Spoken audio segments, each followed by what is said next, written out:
ಎಲ್ರಿಗೂ ನಮಸ್ಕಾರ. ಹಿಂದೆ ಒಂದು ಮಾಡಿರುವಂತಹ ವಿಡಿಯೋದಲ್ಲಿ ಜಿಕೆ ಪೇಪರ್ ಅಥವಾ ಜಿಎಸ್ ಪೇಪರ್ ಗೆ ಯಾವ ತರ ಅಪ್ರೋಚ್ ನ ಮಾಡ್ಬೇಕಂತ ಹಿಂದಿನ ವಿಡಿಯೋದಲ್ಲಿ ನಾನು ಹೇಳಿದ್ದೆ. ಇವಾಗ ಅದರಲ್ಲಿ ಬರ್ತಕ್ಕಂತ ಹಿಸ್ಟ್ರಿ, ಜಿಯೋಗ್ರಫಿ ಮತ್ತೆ ಎಕಾನಮಿ, ಎನ್ವೈರನ್ಮೆಂಟ್ ಮತ್ತೆ ಸೈನ್ಸ್ ಈ ಸಬ್ಜೆಕ್ಟ್ ಗಳಿಗೆ ಯಾವ ತರ ಇಂಡಿವಿಜುವಲ್ ಆಗಿ ಅಪ್ರೋಚ್ ನ ಮಾಡ್ಬೇಕಂತ ಈ ವಿಡಿಯೋದಲ್ಲಿ ನೋಡೋಣ. ಅದರಲ್ಲಿ ಮುಖ್ಯವಾಗಿ ಇವತ್ತಿನ ವಿಡಿಯೋದಲ್ಲಿ ಪಾಲಿಟಿಗೆ ಸಂಬಂಧಪಟ್ಟಿರ್ತಕ್ಕಂಥ ಕಂಪ್ಲೀಟ್ ಒಂದು ಹೊಲಿಸ್ಟಿಕ್ ಅಪ್ರೋಚ್ ನ ಈ ವಿಡಿಯೋದಲ್ಲಿ ನೋಡೋಣ. ಎಲ್ಲದಕ್ಕಿಂತ ಮುಂಚೆ ಇಲ್ಲಿ ಸಿಲೆಬಸ್ ನ ನಾವು ಮಾತಾಡೋಣ. ಸಿಲೆಬಸ್ ಇಲ್ಲಿ ತಗೊಂಡಿರೋದು UPSC ಮತ್ತೆ KPSC ಇಂದ ಬಂದಿರತಕ್ಕಂತ ಎರಡು ಸಿಲೆಬಸ್ ನ ಕಂಬೈನ್ ಮಾಡಿ ಇಲ್ಲಿ ಒಂದು ಅಪ್ರೋಚ್ ನ ಮಾಡಿರುವಂತದ್ದು. ಇದಕ್ಕೆ ಬೇಕಾಗಿರುವಂತ ಸಬ್ಜೆಕ್ಟ್ ಗೆ ಬೇಕಾಗಿರುವಂತ ಪ್ರಿವಿಯಸ್ ಇಯರ್ ಕ್ವಶನ್ ಪೇಪರ್ಸ್ ಮತ್ತೆ ರಿಸೋರ್ಸ್ ಏನ್ ಫಾಲೋ ಮಾಡ್ಬೇಕಂತ ಅದನ್ನ ಹೇಗೆ ಓದ್ಬೇಕು ಅಂತ ಈ ವಿಡಿಯೋದಲ್ಲಿ ನೋಡೋಣ. ಅದ್ರ ಜೊತೆಗೆ ಒಂದು 15 ಡೇಸ್ ಟಾರ್ಗೆಟ್ ಇರುತ್ತೆ. ಇದರಲ್ಲಿ ಆ ಪ್ಲಾನ್ ಕೂಡ ನೋಡ್ಕೊಳ್ಳೋಣ. ಕಂಪ್ಲೀಟ್ ಒಂದೇ ಸಲ ಕರೆಂಟ್ ಅಫೇರ್ಸ್ ಕೂಡ ಇಲ್ಲಿ ಯಾವ್ದನ್ನ ಫಾಲೋ ಮಾಡ್ಬೇಕಂತ ನೋಡೋಣ. ಅದ್ರ ಜೊತೆಗೆ ಕೆಲವೊಂದು ಇಂಟರ್ ಲಿಂಕೇಜಸ್ ಕೂಡ ಇದೆ ಪಾಲಿಟಿ ಮತ್ತೆ ಹಿಸ್ಟ್ರಿ ಮತ್ತೆ ಬೇರೆ ಸಬ್ಜೆಕ್ಟ್ ಗಳಿಂದ, ಅದನ್ನ ಕೂಡ ಇದರಲ್ಲಿ ನೋಡೋಣ. ಮುಖ್ಯವಾಗಿ ಸಿಲೆಬಸ್ ನ ನೋಡ್ಬೇಕಾದ್ರೆ ಮಾತಾಡ್ಬೇಕಾದ್ರೆ UPSC ಮತ್ತೆ KPSC ಇಂತ ಬಂದಿರತಕ್ಕಂತ ಸಿಲೆಬಸ್ ನ ತಗೊಂಡಿರೋದು. ಇದನ್ನ ಬ್ರಾಡ್ಲಿ ಆಗಿ ನಾವು ಡಿವೈಡ್ ಮಾಡ್ಕೊಂಡಿದ್ರೆ ಇದರಲ್ಲಿ 2 ಪಾರ್ಟ್ ಆಗಿ ನಾವು ಡಿವೈಡ್ ಮಾಡ್ಕೋಬಹುದು. ಒಂದು ಕಾನ್ಸ್ಟಿಟ್ಯೂಷನ್ ಗೆ ಸಂಬಂಧಪಟ್ಟಿರ್ತಕ್ಕಂತ ಸಿಲೆಬಸ್ ಮತ್ತೆ ಇನ್ನೊಂದು ಪೊಲಿಟಿಕಲ್ ಸ್ಟ್ರಕ್ಚರ್ ಗೆ ಸಂಬಂಧಪಟ್ಟಿರ್ತಕ್ಕಂತ ಸ್ಟ್ರಕ್ಚರ್. ಇದರಲ್ಲಿ ಟೋಟಲಿ ಆಗಿ ನಾವು ಕಾನ್ಸ್ಟಿಟ್ಯೂಷನ್ ನ ಇಂಟರ್ ಲಿಂಕೇಜಸ್ ಮಾಡ್ಕೊಂಡು ಇಲ್ಲಿ ನಾವು ಓದ್ಕೊಳ್ಬೇಕಾಗುತ್ತೆ. ಸಿಲೆಬಸ್ ನ ಇದರಲ್ಲಿ ನೀವು ನೋಡಬಹುದು. ಫಸ್ಟ್ ಕಾನ್ಸ್ಟಿಟ್ಯೂಷನ್ ಗೆ ಸಂಬಂಧಪಟ್ಟಿರ್ತಕ್ಕಂತ ಸಿಲೆಬಸ್ ನ ನೋಡ್ಬೇಕಾದ್ರೆ ಇಲ್ಲಿ ನೀವು ನೋಡಬಹುದು ಪಾಲಿಟಿ UPSC ಇಂದ ಬಂದಿರತಕ್ಕಂತ ಸಿಲೆಬಸ್ ಇದು. ಇದರಲ್ಲಿ ನೀವು ಮುಖ್ಯವಾಗಿ ಮಾತಾಡ್ಬೇಕಾದ್ರೆ ಕಾನ್ಸ್ಟಿಟ್ಯೂಷನ್ ಗೆ ಸಂಬಂಧಪಟ್ಟಿರ್ತಕ್ಕಂತ ಸಿಲೆಬಸ್ ನ ನೀವು ನೋಡಬಹುದು. ಇಲ್ಲಿ ಕಾನ್ಸ್ಟಿಟ್ಯೂಷನ್ ಗೆ ಸಂಬಂಧಪಟ್ಟಿರ್ತಕ್ಕಂಥ ಹಿಸ್ಟ್ರಿ ಆಗ್ಲಿ, ಎವಲ್ಯೂಷನ್, ಫ್ಯೂಚರ್ಸ್ ಮತ್ತೆ amendment, significant provisions, basic structure. ಇದ್ರ ಜೊತೆಗೇನೆ ಕಾನ್ಸ್ಟಿಟ್ಯೂಷನ್ ಗೆ ಸಂಬಂಧಪಟ್ಟಿರ್ತಕ್ಕಂಥ ಫಸ್ಟ್ ಪಾರ್ಟ್ 1 to 6 5th ಏನಿರುತ್ತೆ ಅದು ಕೂಡ ಇಲ್ಲಿ ಕಾನ್ಸ್ಟಿಟ್ಯೂಷನ್ ಗೆ ಸಂಬಂಧಪಟ್ಟಿರುತ್ತೆ ಅಂತ ಇರುತ್ತೆ. ಇದನ್ನು ನೀವು ಓದ್ಕೊಳ್ಬಹುದು. ಓಕೆ, ಇದ್ರ ಜೊತೆಗೆ ಇವಾಗ ನೀವು ನೋಡಬಹುದು UPSC ಸಿಲೆಬಸ್ ನಲ್ಲಿ ಇನ್ನೊಂದು ಕಾನ್ಸ್ಟಿಟ್ಯೂಷನ್ ಗೆ ಸಂಬಂಧಪಟ್ಟಿರ್ತಕ್ಕಂಥ ಸಿಲೆಬಸ್ ಏನಂದ್ರೆ ಇಲ್ಲಿ ಕಂಪ್ಯಾರಿಸನ್. ಓಕೆ, ಕಂಪ್ಯಾರಿಸನ್ ನಮ್ಮ ಇಂಡಿಯಾ ಕಾನ್ಸ್ಟಿಟ್ಯೂಷನ್ ಬೇರೆ ಕಂಟ್ರಿ ಇಂದ ಬಂದಿರತಕ್ಕಂಥ ಕಾನ್ಸ್ಟಿಟ್ಯೂಷನ್ ಗೆ ಒಂದು ಹೋಲಿಕೆಯನ್ನು ಮಾಡಿಕೊಂಡು ನಾವು ಓದ್ಕೊಳ್ಬೇಕಾಗುತ್ತೆ. ಇದು ಮುಖ್ಯವಾಗಿ ಕಾನ್ಸ್ಟಿಟ್ಯೂಷನ್ ಗೆ ಸಂಬಂಧಪಟ್ಟಿರ್ತಕ್ಕಂಥದ್ದು. ಇಲ್ಲಿ ನೀವು ನೋಡಬಹುದು KPSC ಇಂದ ಬಂದಿರತಕ್ಕಂಥ ಸಿಲೆಬಸ್ ಕೂಡ ನಾವು ಒಂದು ಸಲ ನೋಡ್ಕೊಂಡ್ರೆ ಇಲ್ಲಿ ಪೇಪರ್ 2 ದಲ್ಲಿ ಏನ್ ಬರುತ್ತೆ, ಪೇಪರ್ 1 ನಲ್ಲಿ ಬರ್ತಕ್ಕಂಥ ಈ ಸೆಕೆಂಡ್ ಸೆಕ್ಷನ್ ನ ನೋಡ್ಕೊಂಡ್ರೆ ಕಾನ್ಸ್ಟಿಟ್ಯೂಷನ್ ಗೆ ಸಂಬಂಧಪಟ್ಟಿರ್ತಕ್ಕಂಥದ್ದು. ಇದು ಕೂಡ ಕಾನ್ಸ್ಟಿಟ್ಯೂಷನ್ ನಲ್ಲಿ ಬರ್ತಕ್ಕಂಥ ಇಂಪಾರ್ಟೆಂಟ್ ಟಾಪಿಕ್ಸ್ ನ ಇಲ್ಲಿ ಕವರ್ ಮಾಡ್ಕೊಳ್ಳುತ್ತೆ. ಇದು ಸೇಮ್ ಇರುತ್ತೆ. ಫಂಡಮೆಂಟಲ್ ರೈಟ್ಸ್ ಆಯ್ತು, okay, legislative powers, unicameral and bicameral legislation, okay, ಇದ್ರ ಜೊತೆಗೆ ಅಮೆಂಡ್ಮೆಂಟ್ ಆಗಿರ್ತಕ್ಕಂಥದ್ದು. ಇದು ಕಂಪ್ಲೀಟ್ ಸಿಲೆಬಸ್ ಏನಿರುತ್ತೆ ಪಾಲಿಟಿಗೆ ಸಂಬಂಧ. ಇದರಲ್ಲಿ ಮಾತಾಡ್ಬೇಕಂದ್ರೆ ಪೊಲಿಟಿಕಲ್ ಸ್ಟ್ರಕ್ಚರ್ ಗೆ ಸಂಬಂಧಪಟ್ಟಿರ್ತಕ್ಕಂಥ ಸಿಲೆಬಸ್ ನ ನೀವು ನೋಡ್ಕೊಳ್ಬೇಕಾದ್ರೆ ಒಂದ್ಸಲ ನಾವು ಯಾವಾಗ ಓದೋಕೆ ಸ್ಟಾರ್ಟ್ ಮಾಡ್ತೀವಿ ಕಾನ್ಸ್ಟಿಟ್ಯೂಷನ್ ನ ರಿಲೇಟೆಡ್, ಅದು ಓದ್ಕೊಂಡು ಫಸ್ಟ್ ಪಾರ್ಟ್ ಇಂದ ಮತ್ತೆ ಇಲ್ಲಿ 5th ಪಾರ್ಟ್ ವರೆಗೆ ಏನಿರುತ್ತೆ ಅದನ್ನ ಓದ್ಕೊಂಡ್ರೆ ನಾವು ಕಾನ್ಸ್ಟಿಟ್ಯೂಷನ್ ಗೆ ಸಂಬಂಧಪಟ್ಟಿರ್ತಕ್ಕಂಥ ಆಗಿರುತ್ತೆ. ಪೊಲಿಟಿಕಲ್ ಸ್ಟ್ರಕ್ಚರ್ ನಾವು ನೋಡ್ಕೋಬೇಕಾದ್ರೆ ಯಾವಾಗ 5th ಪಾರ್ಟ್ ಏನ್ ಬರುತ್ತೆ 5th ಮತ್ತೆ 6th ಇಲ್ಲಿ ಸೆಂಟ್ರಲ್ ಗವರ್ಮೆಂಟ್ ಆಯ್ತು, ಸ್ಟೇಟ್ ಗವರ್ಮೆಂಟ್, ಈ ತರ ಡಿವಿಷನ್ ನ ಮಾಡ್ಕೊಂಡು ನಾವು ಓದ್ಕೊಳ್ಬೇಕಾಗುತ್ತೆ. ಸಿಲೆಬಸ್ ನ ಮತ್ತೆ ಮ್ಯಾಕ್ರೋ ಟಾಪಿಕ್ ಆಗಿ ಇಲ್ಲಿ ನಾನು ಡಿವೈಡ್ ಮಾಡಿದ್ದೀನಿ, ಅದನ್ನು ಕೂಡ ನೀವು ನೋಡ್ಕೋಬಹುದು. ಆಮೇಲೆ ಇಲ್ಲಿ ಸಿಲೆಬಸ್ ನ ಬ್ರಾಡ್ಲಿ ಸ್ಟ್ರಕ್ಚರ್ ನ ನೋಡ್ಕೊಂಡಿದ್ವಿ. ಇವಾಗ ರಿಸೋರ್ಸ್ ನ ಯಾವ ಫಾಲೋ ಮಾಡ್ಬೇಕಂದ್ರೆ ಇಲ್ಲಿ ಇದು NCERT 11th ಸ್ಟ್ಯಾಂಡರ್ಡ್ ಇರುವಂತದ್ದು. ಇದರಲ್ಲಿ ನೀವು ನೋಡಬಹುದು ಇದನ್ನ ಫಾಲೋ ಮಾಡಿದ್ರೆ ನಿಮಗೆ ಬೇಸಿಕ್ ಕಾನ್ಸೆಪ್ಟ್ಸ್ ಏನಿರುತ್ತೆ ಇದೆಲ್ಲ ಈ ಬುಕ್ಸ್ ನಲ್ಲಿ ಇರುತ್ತೆ. 11th ಸ್ಟ್ಯಾಂಡರ್ಡ್ NCERT ಇರೋದು. ಇದ್ರ ಜೊತೆಗೆ ಎರಡು ರೆಫರೆನ್ಸ್ ಬುಕ್ ಬರುತ್ತೆ. ಒಂದು ಇಂಗ್ಲಿಷ್ ಮೀಡಿಯಂ ಆಗಿದ್ರೆ ಲಕ್ಷ್ಮೀಕಾಂತ್ ಸರ್ ಬರೆದಿರ್ತಕ್ಕಂಥ ಒಂದು ಪುಸ್ತಕ, ಮತ್ತೆ ಕನ್ನಡ ಮೀಡಿಯಂ ಅವರಿಗೆ PS ಗಂಗಾಧರ್ ಅವರು ಬರೆದಿರ್ತಕ್ಕಂಥ ಈ ಪುಸ್ತಕ ಕೂಡ ನೀವು ಇದರಲ್ಲಿ ಫಾಲೋ ಮಾಡಬಹುದು. ಇದ್ರ ಜೊತೆಗೆ ಇದನ್ನು ಓದುತ್ತಿರಬೇಕಾದ್ರೆ ಒಂದು ಸೀಕ್ವೆನ್ಸ್ ನಲ್ಲಿ ನೀವು ಓದ್ಕೊಳ್ಬೇಕಾಗುತ್ತೆ. ಸೀಕ್ವೆನ್ಸ್ ಯಾವ ತರ ಇರ್ಬೇಕಂದ್ರೆ ಇದು ಒಂದು ಪಾಲಿಟಿಗೆ ಓದತಕ್ಕಂತ ಒಂದು ಸೀಕ್ವೆನ್ಸ್ ನ ನೀವು ನೋಡ್ಕೋಬಹುದು. ಈ PDF ನ ಟೆಲಿಗ್ರಾಮ್ ನಲ್ಲಿ ಶೇರ್ ಕೂಡ ಮಾಡ್ತೀನಿ. ಇದು ಯಾವ ತರ ಇದೆ ಅದೇ ತರ ಒಂದು ಸೀಕ್ವೆನ್ಸ್ ನ ಮಾಡ್ಕೊಂಡು ಅದರಲ್ಲಿ ಬಂದಿರತಕ್ಕಂತ ಚಾಪ್ಟರ್ಸ್ ಗಳನ್ನ ನೀವು ಓದ್ಕೊಳ್ಬಹುದು. ಈ ಫೈಲ್ ಕೂಡ ನಾನು ಇದರಲ್ಲಿ ಟೆಲಿಗ್ರಾಮ್ ನಲ್ಲಿ ಅಪ್ಲೋಡ್ ಮಾಡ್ತೀನಿ.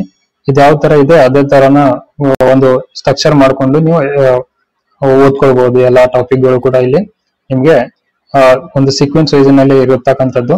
ಇದನ್ನು ಕೂಡ ನೀವು ಇದರಲ್ಲಿ ಈ ಟಾಪಿಕ್ ನ ಫಾಲೋ ಮಾಡ್ಕೊಂಡು ಓದ್ಕೊಳ್ಬಹುದು. ನಾನು ಅಪ್ಲೋಡ್ ಮಾಡಿರ್ತಕ್ಕಂಥ ಟ್ರ್ಯಾಕರ್ ಶೀಟ್ ನಲ್ಲಿ ಕೂಡ ನೀವು ನೋಡ್ಕೊಳ್ಬಹುದು. ಇದರಲ್ಲಿ ಪಾಲಿಟಿಗೆ ಸಂಬಂಧಪಟ್ಟಿರ್ತಕ್ಕಂಥ ಮ್ಯಾಕ್ರೋ ಟಾಪಿಕ್ಸ್ ನ ಒಂದು ಸೀರಿಯಲ್ ವೈಸ್ ಆಗಿ ನಾನು ಇಲ್ಲಿ ಅಪ್ಲೋಡ್ ಮಾಡಿದ್ದೇನೆ. ಇದು ಕೂಡ ನೀವು ನಿಮ್ಮ ಪ್ರಿಪರೇಷನ್ ಅಲ್ಲಿ ಯೂಸ್ ಮಾಡ್ಕೊಳ್ಬಹುದು. ಯಾವಾಗ ಪಾಲಿಟಿ ಸಬ್ಜೆಕ್ಟ್ ನ ಓದ್ತಿರ್ತೀರಲ್ಲ ಅವಾಗ ಈ ಟಾಪಿಕ್ ಗಳ ಸೀಕ್ವೆನ್ಸ್ ನಲ್ಲಿ ನೀವು ಓದ್ಕೊಳ್ಬಹುದು.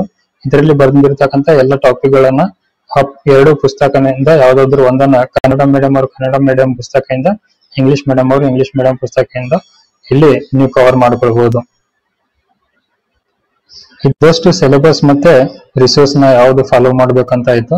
ಇವಾಗ ಪ್ರೀವಿಯಸ್ ಇಯರ್ ಕ್ವಶನ್ ಪೇಪರ್ಸ್ ನ ನೋಡ್ಕೊಳ್ಬೇಕಾದ್ರೆ ನಂದೇ ಟೆಲಿಗ್ರಾಮ್ ಚಾನಲ್ ಅಲ್ಲಿ UPSC ಮತ್ತೆ KPSC ಗೆ ಎರಡಕ್ಕೂ ನಾನು ಪ್ರೀವಿಯಸ್ ಇಯರ್ ಕ್ವಶನ್ ಪೇಪರ್ ಇಂದ ಆಗಿರತಕ್ಕಂತ ಥೀಮ್ಸ್ ಮತ್ತೆ ಪ್ರೀವಿಯಸ್ ಇಯರ್ ಕ್ವಶನ್ ಪೇಪರ್ಸ್ ನ ಅಪ್ಲೋಡ್ ಮಾಡಿದ್ದೇನೆ. ಅದನ್ನ ನೀವು ಫಾಲೋ ಮಾಡಬಹುದು. ಫಾರ್ ಎಕ್ಸಾಂಪಲ್ ಇಲ್ಲಿ UPSC ಇಂದ ಆಗಿರುವಂತ ಎಲ್ಲಾ ಪ್ರೀವಿಯಸ್ ಇಯರ್ ಕ್ವಶನ್ ಪೇಪರ್ ನ ಒಂದು ಫೈಲ್ ಮಾಡಿ ಕೂಡ ಇಲ್ಲಿ ಅಪ್ಲೋಡ್ ಮಾಡಿದ್ದೇನೆ. ಈ ಫೈಲ್ ಕೂಡ ನೀವು ಯೂಸ್ ಮಾಡ್ಕೊಳ್ಬಹುದು ನಿಮ್ಮ ಪ್ರಿಪರೇಷನ್ ನಲ್ಲಿ. ಓಕೆ, ಇದಕ್ಕೆ ಬೇಕಾಗಿರುವಂತ ಪಾಲಿಟಿಗೆ ಬೇಕಾಗಿರುವಂತ ನೀವು ಟ್ರೆಂಡ್ ನ ನೋಡ್ಕೊಂಡ್ರೆ ಇಲ್ಲಿ ಪಾಲಿಟಿಗೆ ಎಷ್ಟು ಕ್ವಶನ್ ಬಂದಿದೆ ಇದೆಲ್ಲ ಇದರಲ್ಲಿ ಸಿಗುತ್ತೆ. ಇದಾದ್ಮೇಲೆ ನೀವು ಅದಕ್ಕೆ ಬಂದಿರತಕ್ಕಂತ ಪ್ರೀವಿಯಸ್ ಇಯರ್ ಕ್ವಶನ್ ಪೇಪರ್ 2015 ಇಂದ 23 ವರೆಗೆ ಆಗಿರುವಂತ previous year question paper compilation ಕೂಡ ಇದು UPSC ಇದ್ದು. ಇದನ್ನು ಕೂಡ ನೀವು ರೆಫರ್ ಮಾಡ್ಕೊಳ್ಬಹುದು. ಇಲ್ಲಿ ಪಾಲಿಟಿ ಮೇಲೆ ಕ್ಲಿಕ್ ಮಾಡಿದ್ರೆ ಈ ಫೈಲ್ ಓಪನ್ ಆಗುತ್ತೆ. ಇಲ್ಲಿ ಬಂದಿರತಕ್ಕಂತ 2015 ಇಂದ ಪ್ರತಿಯೊಂದು ಕ್ವಶನ್ ಗಳು ಇದರಲ್ಲಿ ಇರುತ್ತೆ. ಇದನ್ನು ಕೂಡ ನೀವು ಒಂದ್ಸಲ ಓದಿದ್ಮೇಲೆ ಪ್ರೀವಿಯಸ್ ಇಯರ್ ಕ್ವಶನ್ ಪೇಪರ್ ನ ಸಾಲ್ವ್ ಮಾಡ್ಕೊಳ್ಬಹುದು.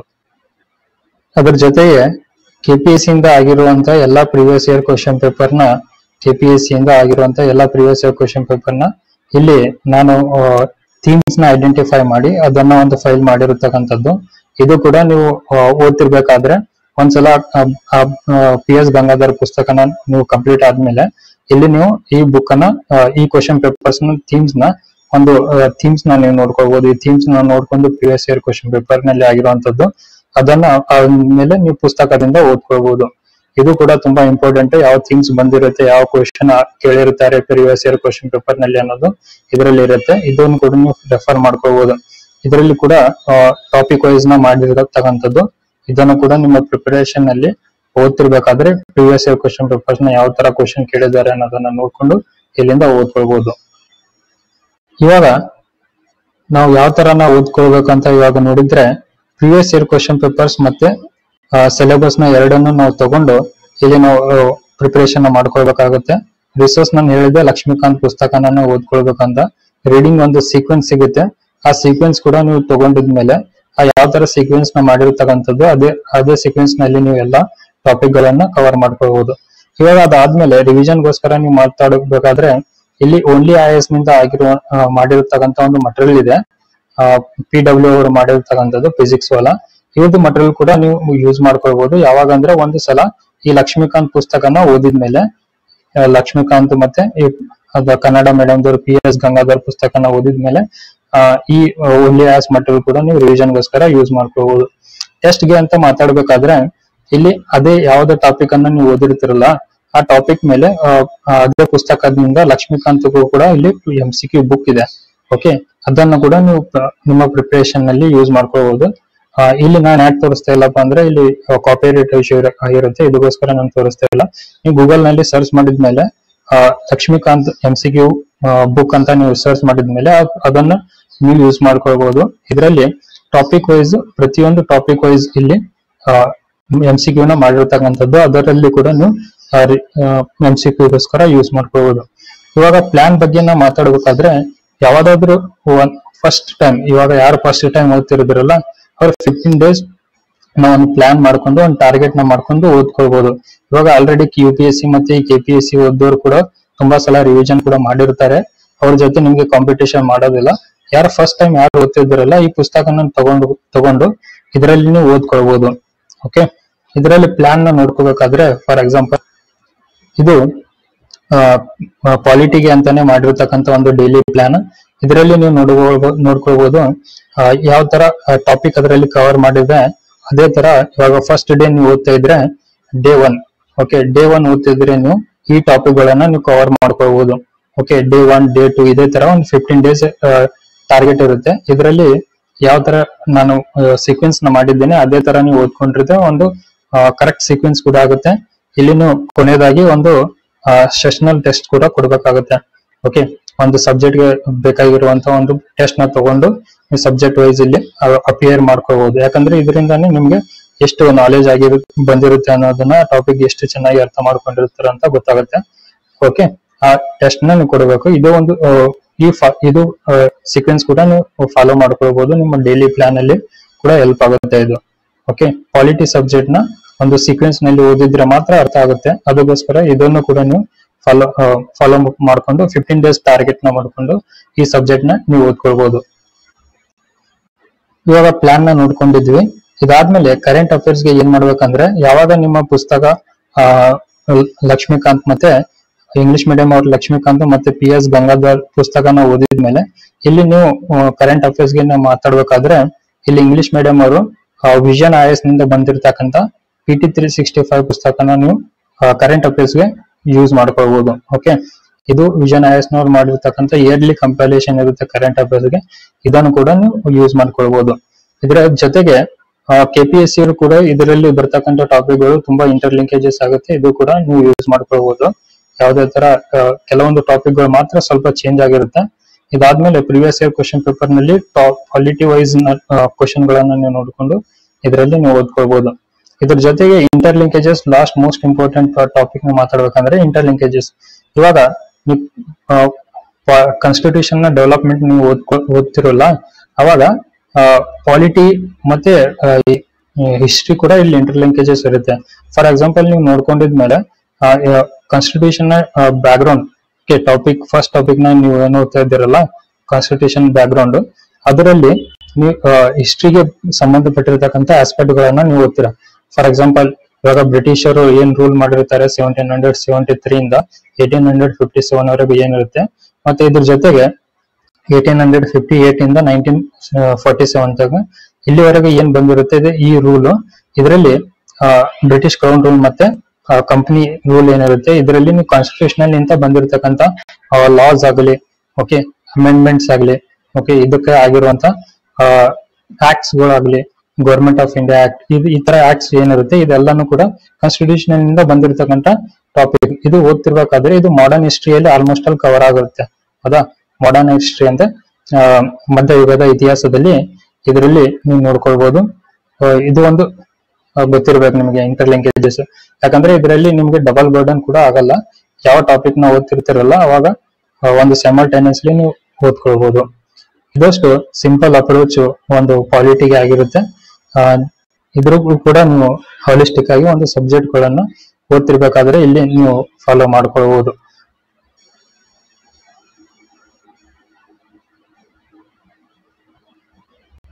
ಇನ್ನೊಂದು ಮೋಸ್ಟ್ ಇಂಪಾರ್ಟೆಂಟ್ ಏನ್ ಮಾತಾಡ್ಬೇಕಂದ್ರೆ ಇದರಲ್ಲಿ ನೀವು ನೋಡ್ಬೋದು ಫಸ್ಟ್ ಏನ್ ಪಾಲಿಟಿಯಿಂದ ಬಂದಿರತಕ್ಕಂಥ ಟಾಪಿಕ್ಸ್ ಗಳು ಇರುತ್ತೆ, ಇದು ತುಂಬಾ ಇಂಪಾರ್ಟೆಂಟ್ ಆಗಿರುತ್ತೆ. ಇದರಲ್ಲಿ ಫಂಡಮೆಂಟಲ್ ರೈಟ್ಸ್ ಆಯ್ತು, ಫಂಡಮೆಂಟಲ್ DBSP, ಫಂಡಮೆಂಟಲ್ ಡ್ಯೂಟೀಸ್, ಇದು ಕೂಡ ನಿಮ್ಗೆ ಪೂರಾ ಬಾಹ್ಯಾಟ್ ಗೊತ್ತಿರಬೇಕು. ಇದರಲ್ಲಿ ಬರ್ತಕ್ಕಂಥ ಪ್ರತಿಯೊಂದು ಆರ್ಟಿಕಲ್ ಕೂಡ ಏನ್ ಯಾವ್ದಕ್ಕೆ ಸಂಬಂಧಪಟ್ಟಿರ್ತಕ್ಕಂಥದ್ದು ಅನ್ನೋದನ್ನ ಗೊತ್ತಿರಬೇಕು. ಇದ್ರ ಜೊತೆಗೆ ಯೂನಿಯನ್ ನಲ್ಲಿ ಬಂದಿರ್ತಕ್ಕಂಥ ಇವಾಗ ಸೆಂಟ್ರಲ್ ಗೌರ್ಮೆಂಟ್ ನೀವು ಓದ್ತಾ ಇದ್ರೆ ಸೆಂಟ್ರಲ್ ಗೌರ್ಮೆಂಟ್ ನಲ್ಲಿ 3 ಪವರ್ ಏನಿರುತ್ತೆ, ಇವಾಗ ನೀವು ನೋಡ್ಬೋದು ಆರ್ಗನ್ಸ್ ಏನಿರುತ್ತೆ ಇಲ್ಲಿ ಲೆಜಿಸ್ಲೇಟಿವ್, ಎಕ್ಸಿಕ್ಯೂಟಿವ್ ಮತ್ತೆ ಜುಡಿಷಿಯರಿ ಏನಿರುತ್ತೆ, ಈ ತರ ನೀವು ಸೀಕ್ವೆನ್ಸ್ ನ ಮಾಡ್ಕೊಂಡು ಇದರಲ್ಲಿ ನೀವು ಓದ್ಕೊಳ್ಬಹುದು. ಫಾರ್ ಎಕ್ಸಾಂಪಲ್ ನೀವು ಇವಾಗ ಸೆಂಟ್ರಲ್ ಗೌರ್ಮೆಂಟ್ ನ ಓದ್ತಿರ್ಬೇಕಾದ್ರೆ ಅಲ್ಲಿ ಲೆಜಿಸ್ಲೇಟಿವ್ ಇಂದ ಪಾರ್ಲಿಮೆಂಟ್ ಬರುತ್ತೆ. ಓಕೆ, ಸ್ಟೇಟ್ ಗೌರ್ಮೆಂಟ್ ನ ಬಂದಿದ್ಮೇಲೆ ಇಲ್ಲಿ ಲೆಜಿಸ್ಲೇಚರ್ ಅಸೆಂಬ್ಲಿ ಇರುತ್ತೆ. ಹೌದಾ, ಈ ತರ ನೀವು ಅದರಲ್ಲಿ ಬರ್ತಕ್ಕಂಥ ಎಕ್ಸಿಕ್ಯೂಟಿವ್ಸ್ ಗಳನ್ನ ಕೂಡ ನೀವು ಸೈಮಲ್ಟೇನಿಯಸ್ಲಿ ಓದ್ಬೋದು. ಇಲ್ಲಿ ಸೆಂಟ್ರಲ್ ಗೌರ್ಮೆಂಟ್ ನಲ್ಲಿ ಪ್ರೆಸಿಡೆಂಟ್ ಆಯ್ತು, PM ಆಯ್ತು. ಓಕೆ, ಮತ್ತೆ ಇಲ್ಲಿ ಸ್ಟೇಟ್ ಗೌರ್ಮೆಂಟ್ ನಲ್ಲಿ ನೋಡ್ಕೋಬೇಕಾದ್ರೆ CM, ಗವರ್ನರ್, ಮತ್ತೆ ಇಲ್ಲಿ ಸೆಂಟ್ರಲ್ ಗೌರ್ಮೆಂಟ್ ನಲ್ಲಿ ಜುಡಿಷಿಯರಿಗೆ ಸಂಬಂಧಪಟ್ಟಿರ್ತಕ್ಕಂಥದ್ದನ್ನ ನೋಡ್ಕೊಳ್ಬೇಕಾದ್ರೆ ಇಲ್ಲಿ ಸುಪ್ರೀಂ ಕೋರ್ಟ್, ಸ್ಟೇಟ್ ನಲ್ಲಿ ಹೈಕೋರ್ಟ್, ಈ ತರ ಒಂದು ಸೀಕ್ವೆನ್ಸ್ ನ ಮಾಡ್ಕೊಂಡು ನೀವು ಟಾಪಿಕ್ ಗಳನ್ನ ಓದ್ಕೊಂಡಿದ್ರೆ ಇದು ಒಂದು ಕನ್ಸೆಪ್ಚುಯಲ್ ಕ್ಲಾರಿಟಿ ಕೂಡ ನಿಮ್ಗೆ ಗೊತ್ತಾಗುತ್ತೆ. ಯಾವ ತರ ಫಂಕ್ಷನ್ ಮಾಡುತ್ತೆ ಅನ್ನೋದು ಕೂಡ ಇಲ್ಲಿ ಗೊತ್ತಾಗುತ್ತೆ ನಿಮ್ಗೆ. ಇದಷ್ಟು ಸಿಂಪಲ್ ಅಪ್ರೋಚ್ ಇವಾಗ ಪಾಲಿಟಿಗೋಸ್ಕರನೇ ಇರೋದು, ಇದು ಕಂಪ್ಲೀಟ್. ಇದೇ ತರ ಮುಂದೆ ಬರುವಂತ ದಿನಗಳಲ್ಲಿ ಹಿಸ್ಟ್ರಿ ಮತ್ತೆ ಜಿಯೋಗ್ರಫಿ ಮತ್ತೆ ಎಕನಾಮಿ ಮತ್ತೆ ಎನ್ವೈರ್ಮೆಂಟ್, ಓಕೆ, ಇದಾದ್ಮೇಲೆ ಸೈನ್ಸ್, ಈ ಎಲ್ಲ ಸಬ್ಜೆಕ್ಟ್ ಗಳನ್ನ ಕೋರ್ಸ್ ಸಬ್ಜೆಕ್ಟ್ ಏನಿರುತ್ತೆ ಅದರಲ್ಲಿ ಈ ಕಂಪ್ಲೀಟ್ ಅಪ್ರೋಚ್ ಇದೇ ತರ ಮಾಡ್ಬೇಕಾಗಿರುತ್ತೆ. ಪ್ರತಿಯೊಂದು ವಿಡಿಯೋ ಬರ್ತಾ ಇರುತ್ತೆ, ಒಂದೊಂದನ್ನು ಫಾಲೋನ ಮಾಡ್ಕೊಂಡು ನೀವು ಇಲ್ಲಿ ಸಿಲೆಬಸ್ ನ ನೀವು ಕವರ್ ಮಾಡ್ಕೊಳ್ಬಹುದು. ಕೊನೆಯದಾಗಿ ನೋಡ್ಬೇಕಂದ್ರೆ ಈ ಸಬ್ಜೆಕ್ಟ್ ನ ಯಾವ ತರ ಎಫೆಕ್ಟಿವ್ ಆಗಿ ಓದ್ಬೇಕಂದ್ರೆ ಇಲ್ಲಿ ಎರಡು ಅಪ್ರೋಚ್ ಇರುತ್ತೆ. ಒಂದು ನೀವು ಇಂಡೆಕ್ಸ್ ಅಪ್ರೋಚ್ ನ ಯೂಸ್ ಮಾಡ್ಕೊಳ್ಬಹುದು ಅಥವಾ ಈ ಆರ್ಟಿಕಲ್ ಟೇಬಲ್ ನ ಯೂಸ್ ಮಾಡ್ಕೊಳ್ಬಹುದು. ಫಾರ್ ಎಕ್ಸಾಂಪಲ್, ನೀವು ಪಾಲಿಟಿನ ಓದ್ಕೊಳ್ಬೇಕಾದ್ರೆ ಇದು ಒಂದು ಸೀಕ್ವೆನ್ಸ್ ನಲ್ಲಿ ಇರೋದು. ಇಲ್ಲಿ ನೀವು ನೋಡಿದ್ರೆ ಫಸ್ಟ್ ಕಾನ್ಸ್ಟಿಟ್ಯೂಷನ್ ಗೆ ಬೇಕಾಗಿರುವಂತಹ ಫ್ರೇಮ್ ವರ್ಕ್ ಅಂದ್ರೆ ಕಾನ್ಸ್ಟಿಟ್ಯೂಷನ್ ಬಗ್ಗೆನೇ ಎಲ್ಲಾನು ಇರ್ತಕ್ಕಂಥದ್ದು. ಈ ಫಸ್ಟ್ ಚಾಪ್ಟರ್ ತುಂಬಾ ಇಂಪಾರ್ಟೆಂಟ್ ಆಗಿರುತ್ತೆ. ಇದು ಫಸ್ಟ್ ನ ನೀವು ಓದ್ಕೊಂಡಿದ ಮೇಲೆನು ನೀವು ಆಮೇಲೆ ಪೊಲಿಟಿಕಲ್ ಸ್ಟ್ರಕ್ಚರ್ ನ ನೀವು ಓದ್ಕೊಳ್ಬಹುದು. ಇದಾದ್ಮೇಲೆ ಇದ್ರ ಜೊತೆಗೆ ಏನು ಬರುತ್ತೆ ಇಲ್ಲಿ ಸಿಸ್ಟಮ್ ಆಫ್ ದ ಗವರ್ನಮೆಂಟ್ ಆಗಲಿ, ಇದಾದ್ಮೇಲೆ ಥರ್ಡ್ ಪಾರ್ಟ್ ನ ನೀವು ನೋಡ್ಕೊಂಡಿದ್ರೆ ಇಲ್ಲಿ ಸೆಂಟ್ರಲ್ ಗವರ್ನಮೆಂಟ್, ಈ ತರ ಇಲ್ಲಿ ಕೂಡ ಒಂದು ಸೀಕ್ವೆನ್ಸ್ ಸೈಜ್ ನಲ್ಲಿ ಇಟ್ಟಿರುವಂತದ್ದು. ನೀವು ನಾನು ತೋರಿಸಿರುವಂತ ರೀಡಿಂಗ್ ಸ್ಟ್ರಕ್ಚರ್ ನ ನೀವು ಫಾಲೋ ಮಾಡ್ಕೊಂಡು ಓದ್ಕೊಳ್ಬಹುದು. ಇದು ಒಂದ್ಸಲ ನೀವು ಮುಗಿದ ಮೇಲೆ ಇಲ್ಲಿ ನೀವು ನೋಡಬಹುದು ಸ್ಟೇಟ್ ಗವರ್ನಮೆಂಟ್ ಗೋಸ್ಕರ ಒಂದು ಸಪರೇಟ್ ಪಾರ್ಟ್ ಇದೆ. ಇದಾದ್ಮೇಲೆ ಲೋಕಲ್ ಗವರ್ನಮೆಂಟ್, ಆ ಸ್ಟ್ರಕ್ಚರ್ ನ ರೀಡಿಂಗ್ ಏನಿರುತ್ತೆ, ರೀಡಿಂಗ್ ಒಂದು ಸೀಕ್ವೆನ್ಸ್ ಮಾಡಿರೋದು ಇದ್ರ ಬೇಸಿಸ್ ಮೇಲೆನೆ. ಈ ತರ ನೀವು ಫಾಲೋ ಮಾಡಿದ್ರೆ ಒಂದು ಆರ್ಗನೈಸ್ ಮ್ಯಾನರ್ ನಲ್ಲಿ ನಿಮ್ಗೆ ಎಲ್ಲ ಫಂಕ್ಷನ್ಸ್ ಯಾವ ತರ ಫಂಕ್ಷನ್ ಆಗುತ್ತೆ ಅಂತ ನಿಮ್ಗೆ ಗೊತ್ತಾಗುತ್ತೆ. ಇದು ಇಲ್ಲಿವರೆಗೂ ನೀವು ಈ ತರಾನು ಓದ್ಕೊಳ್ಬಹುದು. ಒಂದ್ಸಲ ಈ ಕಾನ್ಸ್ಟಿಟ್ಯೂಷನ್ ಮತ್ತೆ ನಾನ್ ಕಾನ್ಸ್ಟಿಟ್ಯೂಷನ್ ಬಾಡೀಸ್ ಗಳ ಮೇಲೆ ಬಂದ್ರೆ ಇದನ್ನ ಒಂದ್ಸಲ ನೀವು ಈ ಬುಕ್ ಇಂದ ಓದ್ಕೊಳ್ಳಿ. ಓಕೆ, ಲಕ್ಷ್ಮೀಕಾಂತ್ ಅಥವಾ ಕನ್ನಡ ಮೀಡಿಯಂದವ್ರು ಇದ್ರೆ PS ಗಂಗಾಧರ್ ಸರ್ ಅವರು ಬರೆದಿರ್ತಕ್ಕಂಥ ಪುಸ್ತಕದಿಂದ ಇದನ್ನು ಓದ್ಕೊಂಡು, ಇದಾದ್ಮೇಲೆ ರಿವಿಷನ್ಗೋಸ್ಕರ ನೀವು ಏನ್ ಮಾಡಬಹುದು ಅಂದ್ರೆ ನಂದೇ ಟೆಲಿಗ್ರಾಮ್ ಚಾನಲ್ ಒಂದು ಫೈಲ್ ನ ಅಪ್ಲೋಡ್ ಮಾಡಿದ್ದೇನೆ ನಾನು ಆಲ್ರೆಡಿ, ಅದನ್ನ ಯೂಸ್ ಮಾಡ್ಕೊಳ್ಬಹುದು. ನನ್ನ ಟೆಲಿಗ್ರಾಮ್ ಚಾನಲ್ ನಲ್ಲಿ ನೀವು ಬಂದಾಗ ಈ ಫೈಲ್ ಸಿಗುತ್ತೆ. ಕಾನ್ಸ್ಟಿಟ್ಯೂಷನ್ ಮತ್ತು ನಾನ್ ಕಾನ್ಸ್ಟಿಟ್ಯೂಷನ್ ಗೆ ಅಂತ ಮಾಡಿರುವಂತದ್ದು ಒಂದು ಟೇಬಲ್ ಇದೆ. ಇದು ಫುಲ್ಲಿ ಕಂಪ್ಲೀಟ್ ಆಗಿ ಒಂದೇ ಲೈನ್ ಅಲ್ಲಿ ನಿಮ್ಗೆ ರಿವಿಷನ್ ಕೂಡ ನಿಮ್ಗೆ ಮಾಡಬಹುದು. ಏನೇನು ಕಾನ್ಸ್ಟಿಟ್ಯೂಷನ್ ಮತ್ತೆ ನಾನ್ ಕಾನ್ಸ್ಟಿಟ್ಯೂಷನಲ್ ಬಾಡೀಸ್ ಇದೆ ಒಂದ್ಸಲ ಪಾಲಿಟಿ ಅಥವಾ PS ಗಂಗಾಧರ್ ನಿಂದ ಓದ್ಕೊಂಡು ಇಲ್ಲಿ ನೀವು ಈ ಪೇಜ್ ನಿಂದ ನೀವು ರಿವಿಷನ್ ಮಾಡ್ಕೋಬಹುದು. ಅದನ್ನು ಪ್ರಿಂಟ್ ಔಟ್ ತಗೊಂಡು ಬೈ ಹ್ಯಾಟ್ ಮಾಡಿ, ಯಾಕಂದ್ರೆ ಪ್ರತಿ ಸಲ ಇದರಿಂದ ಕ್ವಶನ್ಗಳು ಬರ್ತವೆ. ರೀಡಿಂಗ್ ಸ್ಟ್ರಕ್ಚರ್ ನಲ್ಲಿ ಈ ತರ ನೀವು ಫಾಲೋನ ಮಾಡ್ಕೊಂಡು ಈ ಟಾಪಿಕ್ ಗಳನ್ನ ನೀವು ಕವರ್ ಮಾಡ್ಕೊಳ್ಬಹುದು. ಇದ್ರ ಜೊತೆಗೆ ಇದೊಂದು ಇಂಡೆಕ್ಸ್ ಇರುತ್ತೆ, ಇದು ಕೂಡ ನೀವು ಯೂಸ್ ಮಾಡ್ಕೊಳ್ಬಹುದು. ಇದರಿಂದ ಕೂಡ ನಿಮಗೆ ಸೇಮ್ ಏನಿದೆ ಇದರಲ್ಲಿ ನೀವು ಓದ್ಕೊಳ್ಬೇಕಾದ್ರೆ ಇದು ಕಾನ್ಸ್ಟಿಟ್ಯೂಷನ್ ಇಲ್ಲಿವರೆಗೂ ಇರುತ್ತೆ. ಓಕೆ, ಇದಕ್ಕಿಂತ ಮುಂಚೆ ಕಾನ್ಸ್ಟಿಟ್ಯೂಷನ್ ಬಗ್ಗೆ ಎಲ್ಲಾನು ಮಾಹಿತಿ ಗೊತ್ತಿರಬೇಕು. ಓಕೆ, ಯಾವ ತರ ರೆವಲ್ಯೂಷನ್ ಆಯ್ತು, ಏನೇನ್ ಫೀಚರ್ಸ್ ಇದೆ, ಸಿಗ್ನಿಫಿಕೆನ್ಸ್ ಏನೇನಾಯ್ತು, ಅಮೆಂಡ್ಮೆಂಟ್ಸ್ ಯಾವ ತರ ಕಾನ್ಸ್ಟಿಟ್ಯೂಷನ್ ಅಸೆಂಬ್ಲಿ ವರ್ಕ್ ಮಾಡಿತು, ಇಲ್ಲಿ ಎಲ್ಲಿವರೆಗೂ ಎಫೆಕ್ಟಿವ್ ಇಂದ ಇದನ್ನ ಜಾರಿಗೆ ಮಾಡಲಾಗಿತ್ತು ಅಲ್ಲಿವರೆಗೂ ನಿಮಗೆ ಡೀಟೇಲ್ ಆಗಿ ಗೊತ್ತಿರಬೇಕು. ಇದಾದ್ಮೇಲೆ ಇದು ಪೊಲಿಟಿಕಲ್ ಸ್ಟ್ರಕ್ಚರ್ ಸ್ಟಾರ್ಟ್ ಆಗೋದು, ಸೆಂಟ್ರಲ್ ಗವರ್ನಮೆಂಟ್ ಮತ್ತೆ ಸ್ಟೇಟ್ ಗವರ್ನಮೆಂಟ್ ಆಮೇಲೆ ಲೋಕಲ್ ಗವರ್ನಮೆಂಟ್. ಓಕೆ, ಈ ತರ ಒಂದು ಸ್ಟ್ರಕ್ಚರ್ ವೈಸ್ ಇದೆ. ಎಲ್ಲಾನು ಇಂಪಾರ್ಟೆಂಟ್ ಇರಲ್ಲ, ಕೆಲವೊಂದು ಇಂಪಾರ್ಟೆಂಟ್ ಅಷ್ಟೇ ಇರುತ್ತೆ. ಓಕೆ, ಇದರಲ್ಲಿ ನೀವು ಓದ್ಕೊಳ್ಬೇಕಾದ್ರೆ ಈ ತರ ನೀವು ಓದ್ಕೊಳ್ಬಹುದು. ಇದಾದ್ಮೇಲೆ ಆಕ್ಟಿವ್ ರೀಕಾಲಿಂಗ್ ಮಾಡ್ಬೇಕಂದ್ರೆ ನೀವು ಒಂದ್ಸಲ ಲಕ್ಷ್ಮೀಕಾಂತ್ ನಿಂದ ಓದಿದ್ಮೇಲೆ ಇದು ಟಾಪಿಕ್ ವೈಸ್ ಆಕ್ಟಿವ್ ರೀಕಾಲಿಂಗ್ ಗೋಸ್ಕರ ಅಂದ್ರೆ ಇದರಲ್ಲಿ ಬಂದಿರತಕ್ಕಂತ ಎಲ್ಲ ಒಂದು ಟಾಪಿಕ್ ನ ನೀವು ಓದ್ಕೊಂಡಿದ್ಮೇಲೆ ಪಾಲಿಟಿಯಿಂದ ಅಥವಾ PS ಗಂಗಾಧರಿಂದ ಇಲ್ಲಿ ಬಂದಿರತಕ್ಕಂತ ಕ್ವಶನ್ ಗಳನ್ನ ಆನ್ಸರ್ ಮಾಡ್ಕೊಟ್ಟು ಹೋದ್ರೆ ನಿಮ್ಗೆ ಅದು ಆಕ್ಟಿವ್ ರೀಕಾಲಿಂಗ್ ಆಗುತ್ತೆ. ಒಂದ್ಸಲ ನೀವು ಬುಕ್ ಓದಿದ್ಮೇಲೆ ಪುಸ್ತಕನ ನೀವು ಮುಚ್ಕೊಂಡು ಇದಾದ್ಮೇಲೆ ಇದು ಎಲ್ಲಾ ಕ್ವಶನ್ ಗಳನ್ನ ಆನ್ಸರ್ ಮಾಡಿ, ಇದರಲ್ಲಿ ಟಾಪಿಕ್ ವೈಸ್ ಆಗಿರೋದು. ಓಕೆ, ಎಲ್ಲ ಯಾವ ತರ ಟಾಪಿಕ್ ನ ಮಾಡಿದ್ದಾರೆ, ಓಕೆ, ಅದ್ರ ಟಾಪಿಕ್ ಮೇಲೆನೆ ಕಂಟಿನ್ಯೂ ಆಗಿ ಕ್ವಶನ್ ಗಳು ಇರತಕ್ಕಂಥದ್ದು. ಈ ಕ್ವಶನ್ ಗಳನ್ನ ನೀವು ಆನ್ಸರ್ ಮಾಡ್ಕೊತ ಹೋದ್ರೆ ಒಂದು ಕೂಡ ಇದರಲ್ಲಿ ನಿಮ್ಗೆ ಆಕ್ಟಿವ್ ರೀಕಾಲಿಂಗ್ ಆಗುತ್ತೆ. ಓಕೆ, ಇದು ಫೈಲ್ ಕೂಡ ಬೇರೆಯವ್ರು ಮಾಡಿದ್ದು, PCS ಪಾಠಶಾಲೆಯಿಂದ ನಾನು ತಗೊಂಡಿರೋದು. ಓಕೆ, ಈ ಫೈಲ್ ನ ನೀವು ಯೂಸ್ ಮಾಡ್ಕೊಳ್ಬಹುದು. ನಮ್ಗೆ ಎಕ್ಸಾಮ್ ಕ್ಲಿಯರ್ ಮಾಡಬೇಕು, ಯಾರು ಫೈಲ್ ಮಾಡಿರ್ತಾರೆ ಅನ್ನೋದನ್ನ ಮುಖ್ಯ ಅಲ್ಲ. ಇದು ಇವ್ರು ಮಾಡಿರ್ತಕ್ಕಂಥ ವರ್ಕ್ ನ ಅಪ್ರಿಶಿಯೇಟ್ ಮಾಡ್ಕೊಂಡು ಯೂಸ್ ಮಾಡ್ಕೊಳ್ಳಿ. ಇದನ್ನ ನಮ್ಮ ಪ್ರಿಪರೇಷನ್ ಅಲ್ಲಿ ನಾವು ಯೂಸ್ ಮಾಡ್ಕೊಳ್ಬಹುದು. ಲಾಸ್ಟ್ ರೀಕಾಲಿಂಗ್ ಮಾಡ್ಬೇಕಾದ್ರೆ ನೀವು ಇದು ಅಪ್ರೋಚ್ ಕೂಡ ನೀವು ಫಾಲೋ ಮಾಡಬಹುದು. ಅಂದ್ರೆ 5W1H ಅಂದ್ರೆ ಇದು ನೀವು ಆಲ್ಮೋಸ್ಟ್ ಅಲ್ಲಿ ನೋಡಿರ್ಬೇಕು ಕ್ವಶನ್ ಟ್ಯಾಗ್ ಅಂತ what, where, when, how. Okay, ಈ ತರ ಕ್ವಶನ್ ಟ್ಯಾಗ್ ನ ನೀವು ಯೂಸ್ ಮಾಡಿಕೊಂಡು ಯಾವುದೇ ಒಂದು ಟಾಪಿಕ್ ನ ಓದ್ತಾ ಇದ್ರೆ ಅದು ಏನಿದೆ ಫಸ್ಟ್, ಓಕೆ, ವಾಟ್, ಮತ್ತೆ ಅದು ಹೇಗೆ ಕೆಲಸ ಮಾಡುತ್ತೆ, ಯಾಕಿದೆ, ಓಕೆ, ಈ ತರ ನೀವು ಒಂದು ಕ್ವಶನ್ ನ ರೈಸ್ ಮಾಡಿಕೊಂಡು ನಿಮಗೆ ನೀವೇ ಇಲ್ಲಿ ಆಕ್ಟಿವ್ ರಿಕಾಲಿಂಗ್ ಕೂಡ ನೀವು ಮಾಡ್ಕೊಳ್ಬಹುದು.